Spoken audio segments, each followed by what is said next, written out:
signal better? Is the signal a little bit better? Yeah? Thank you, Sherry. Thank you, Sherry. Signal's a little bit better. We're back. Yeah, thank you, Sherry. All right, you see what I mean? Like, even when you come into this neighborhood, just look at how old this is. Right, look at how old this is. Thank you, Sherry.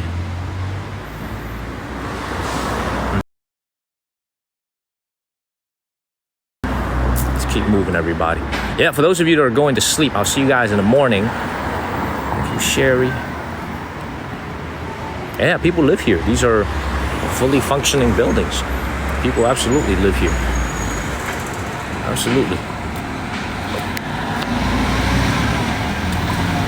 There's actually a lot of life here too, man. There's a lot of cars. There's a lot of people. There's not a lot of people, but there's a lot of cars going back and forth.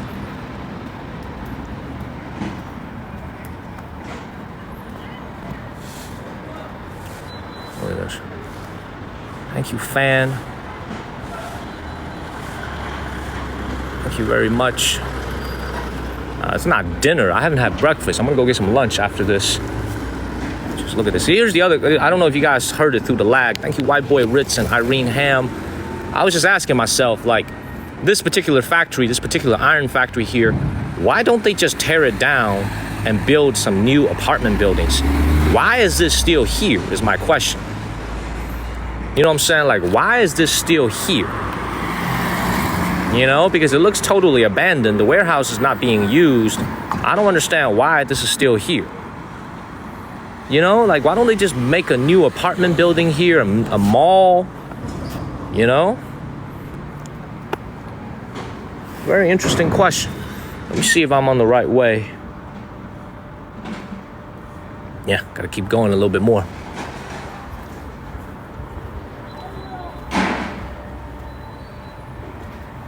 And I know I am asking the tough questions. Absolutely. It's like, and there's only one reason. There's only one answer, right? Not enough people living here to justify the investment of tearing it down and building a mall or building an apartment. There isn't enough people living here to justify the demand.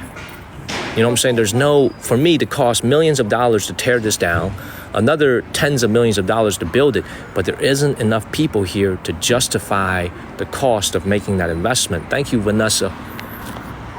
Thank you very much, Vanessa. My Derek is still watching. This is the longest Derek is watching me. The hell? There's no demand, exactly. So you can see, by the way, don't you see these buildings look a lot rougher than what we saw the last couple of nights, right? The last couple of nights, the buildings were actually pretty good, pretty beautiful, but you can see how this is a lot rougher, a lot older looking. Thank you, thank you, All Things Lydia. You see that, right? No fresh paint. Thank you, thank you, Sherry's. There's no fresh paint here. Everything looks just very, very industrial. This is what I mean by a true representation of the Rust Belt here, Changchun, China. Please follow the channel and share this live stream. Let's keep it moving.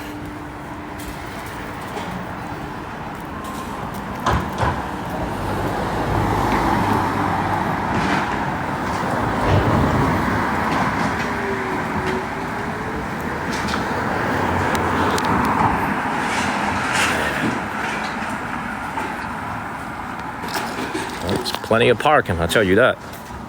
That's right, there is plenty of parking out here. So you hit that follow button. So people keep asking about the social credit score here in China. Like people keep asking about social credit score, like the credit score that we have back home in America with your financial credit. Look, I've never heard of anybody using a social credit score here in China, but I will tell you something that does happen here is that imagine you are here in China and you owe someone money, okay?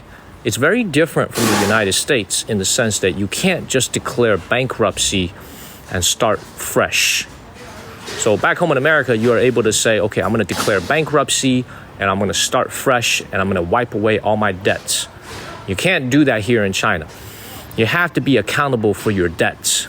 If you are owing people money here in China, and you don't pay back your debts, what they would do, thank you, Linda, it's not a social credit score, but what they would do is they will put you on the no-fly list.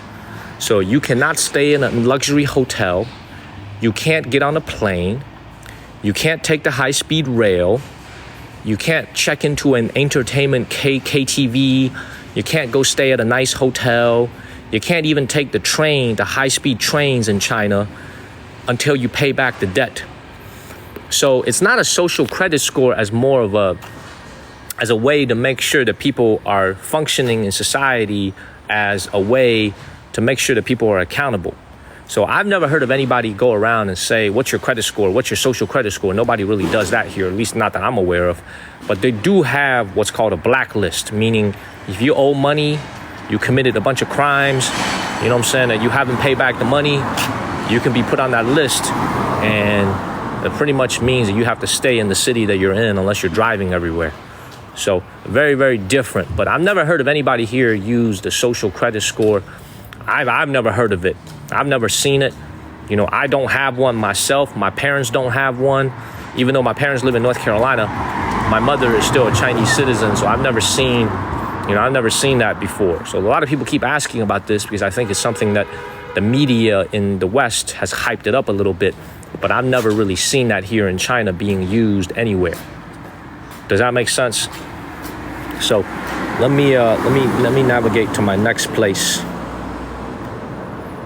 We're almost there.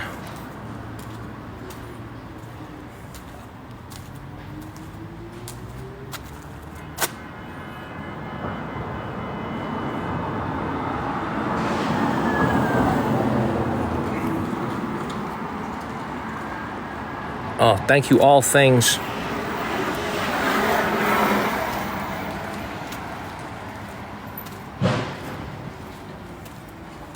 Keep moving. Thank you, seriously. Thank you. Thank you, thank you, thank you. Exactly, man. They make sure that you pay your debts. I shouldn't be going down here anymore. There's nothing over here. It's a dead end. It's a freaking dead end over here. Man.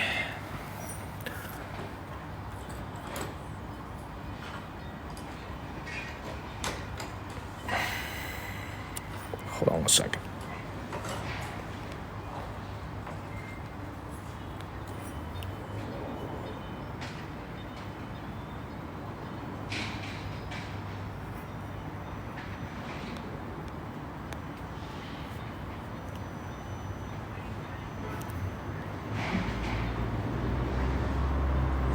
All right, let's keep moving.